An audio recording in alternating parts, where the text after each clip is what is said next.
10% है कांग्रेस की तरफ वोट करने वाले और 53% बीजेपी की तरफ। धर्म की परिभाषा पर तो यहां बहस हो गई, लेकिन आप लोगों की स्ट्रैटेजी क्या है इसको हैंडल करने के लिए? थोड़ा तो आप लोग मतलब पॉलिटिकली भी एनालाइज करके बातचीत कीजिए ना। जवाब दीजिए मेहता साहब। जी देखिए, ये जो ट्रेंड हमारे सामने अभी आपने दिखाया है, हाँ। ये ट्रेंड विचलित करती है। ये ट्रेंड विचलित इसलिए करती है क्योंकि देखिए, आदमी भी वही है, जनमानस भी वही है और धर्म भी वही है।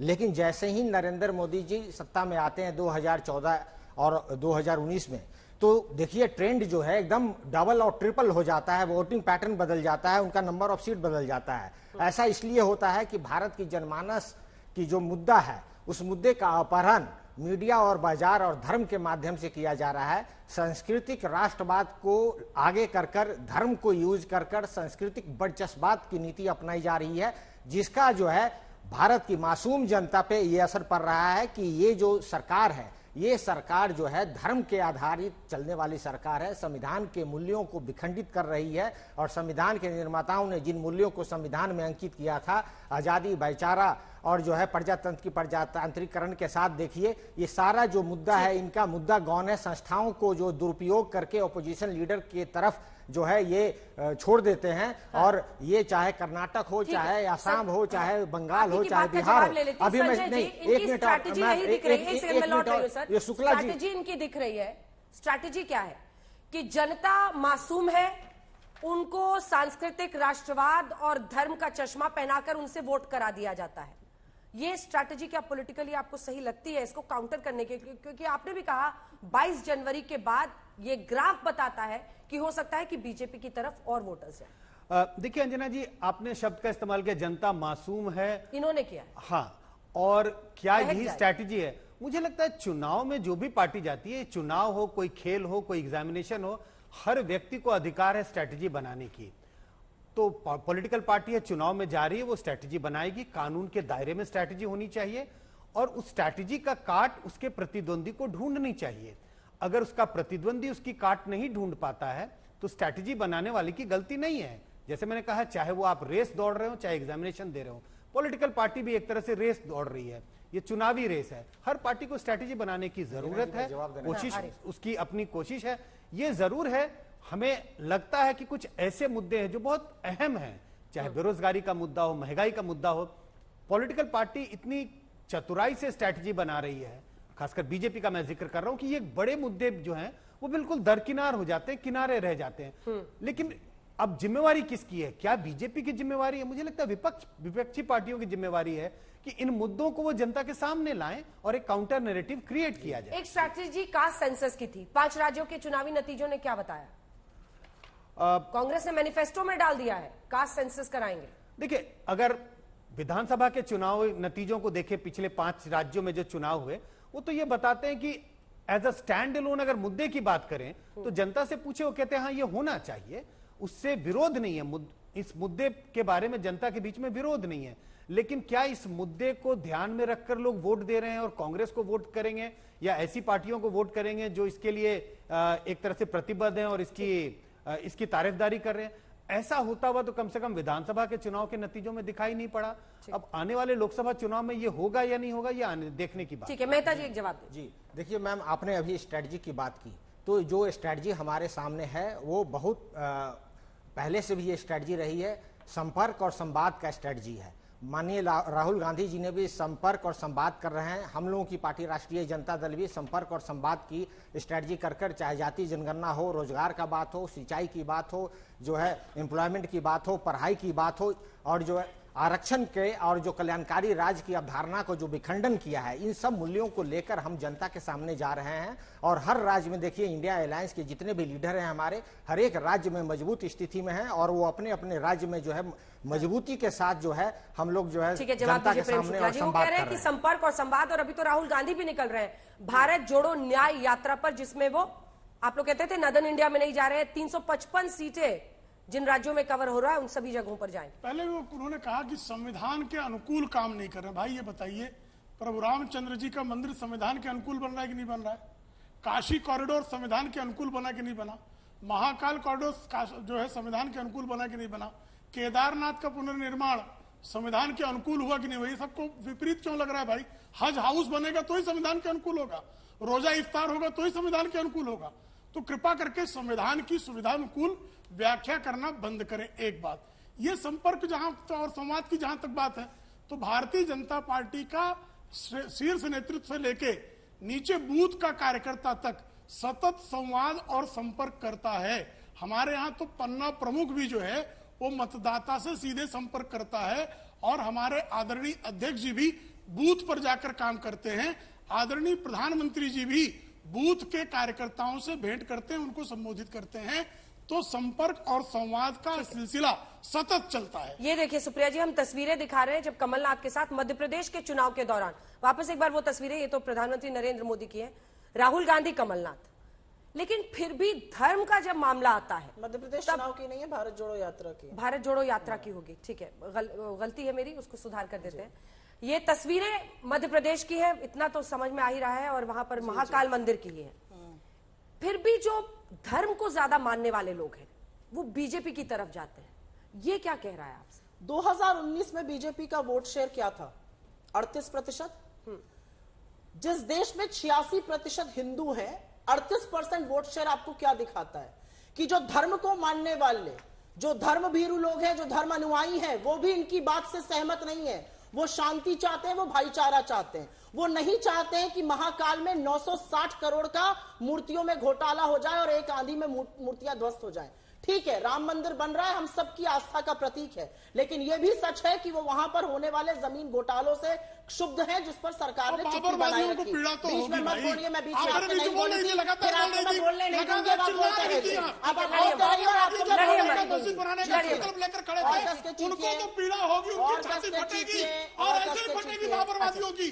2024 के चुनाव के बाद भी फटती रहेगी। ठीक है, अब जवाब से प्लीज।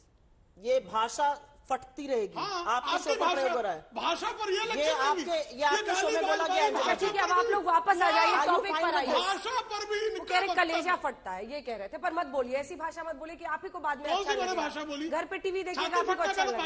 अच्छा ठीक है, आप लोग कहाँ गलत बोलते हैं? आपके आईटी सेल के लड़के तो सामूहिक बलात्कारी हैं, आपका तो जो है कहाँ गलत बोलते हैं? प्लीज, वो और कोर्ट किसको याद नहीं, कोर्ट का मामला है, और कोर्ट का डिसीजन उस पर आ गया। बेवजह मत बोलिए ना, और कस के चीखिए, बेवजह मत बोलिए, और कस के चीखिए पहले, क्योंकि बलात्कारी आपकी आईटी सेल में भरे पड़े हैं। जवाब, बलात्कारी आपकी आईटी सेल में भरे पड़े हैं। लोग आपके मुसलमान बनकर मेल कर रहे हैं, धर्मांधता का फैला है। असली बात ये, अंजना जी, मैं शो छोड़कर जा सकती हूँ या अकेले बोल सकते हैं? इस आदमी की बदतमीजी करने में नहीं आई। आपने शुरू किया था, मैं इनके पीछे बोल रहा था। अच्छा, आपने बोल लिया ना, शुरू किसने किया? अब भाग क्यों रही है? अच्छा,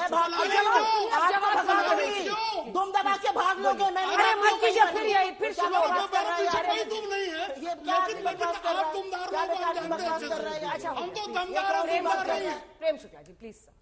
मतलब यहाँ पर वापस टॉपिक पे, करेंगे अभद्रता। सुप्रिया जी, अरे टॉपिक पर ही हूँ, तो बीच में आक्रोश तो दिखाइए ना, लड़कियों के खिलाफ होगा ना, मीडिया में आक्रोश दिखता है ना भाजपा में आक्रोश दिखता है। अरे भाई थोड़ा तो आक्रोश और आहत आप भी लोग दिखाइए। लड़कियों का सामने बलात्कार हुआ है, थोड़ा तो आक्रोश दिखाइए, थोड़ी तो आंख में शहद का पानी रहने दीजिए।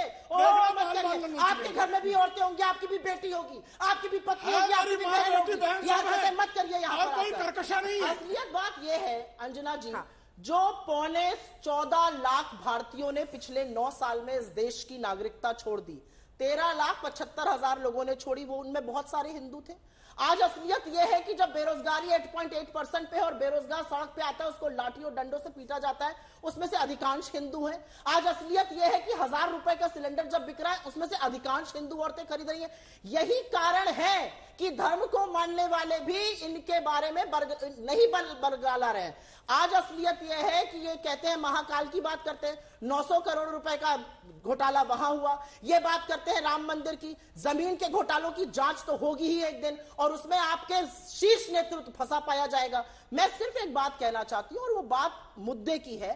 भारत जोड़ो न्याय यात्रा जो हम 15 राज्यों से 6700 किलोमीटर की निकाल रहे हैं, वो तमाम लोकसभा क्षेत्रों को छुएगी। स्ट्राइक रेट राहुल जी का 70% रहा तेलंगाना में, जहां पर वो गए थे अपनी भारत जोड़ो यात्रा लेके। मुझे लगता है कि जो संवाद और संपर्क की बात आपने की थी और जो आरजेडी के प्रवक्ता ने की थी, वो जरूरी है।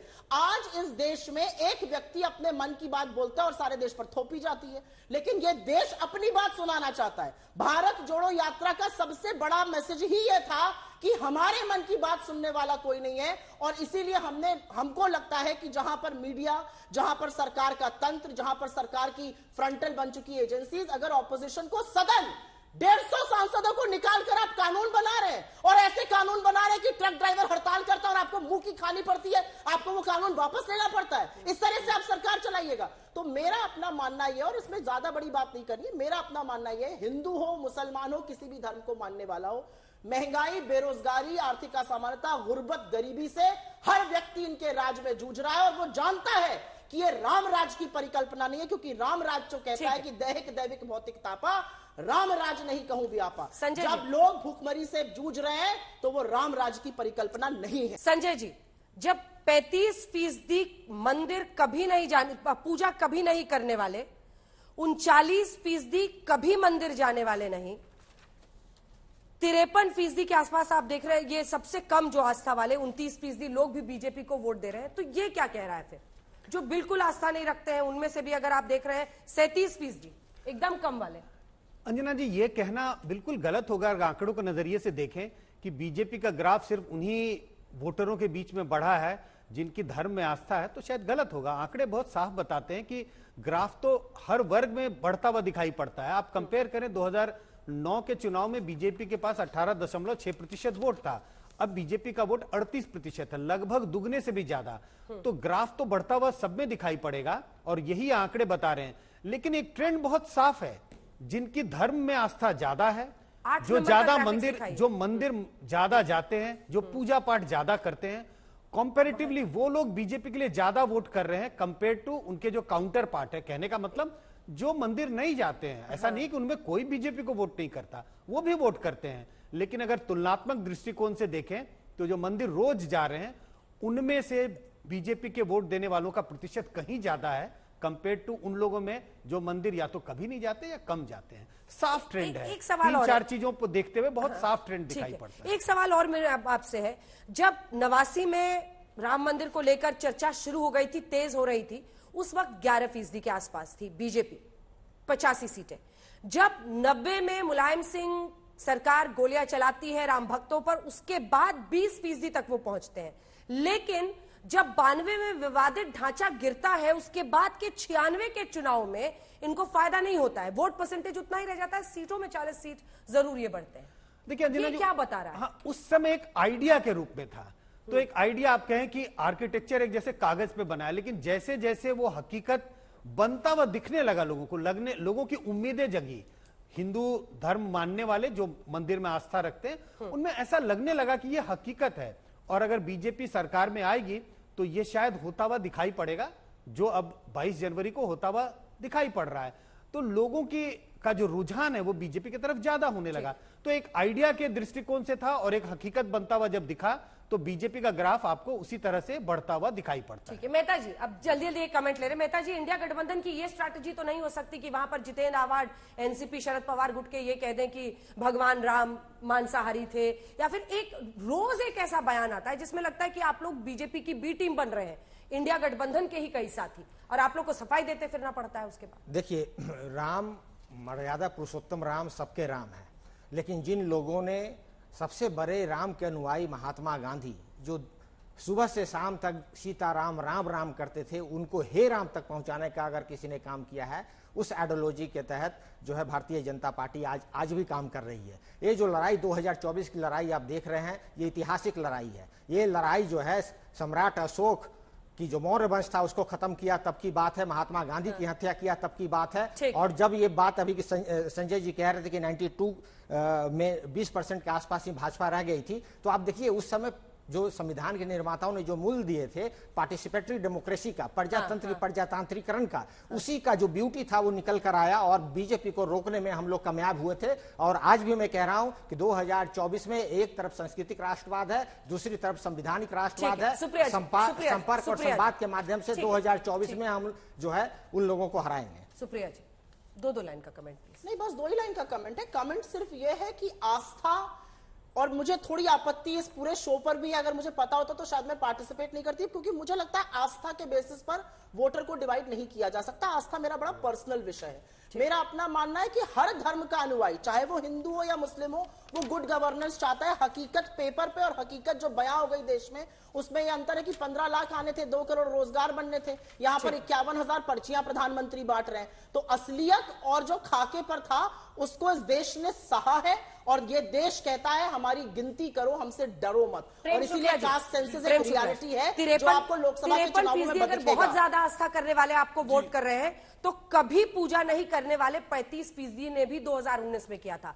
उनको अपने साथ रखना आपके लिए चुनौती होगी? नहीं, वो सब साथ रहेंगे जिनकी संविधान में आस्था है, जिनकी लोकतंत्र में आस्था है, जिनकी रामराज में आस्था है। उन सबको आदरणीय नरेंद्र मोदी जी के नेतृत्व में विश्वास है, जो बार बार परसेंटेज गिनाते हैं। सिंह इज किंग कह के चुनाव लड़े 2000 में 28% वोट मिला था। हाईएस्ट इनको 42% वोट राजीव गांधी के जमाने में मिला है।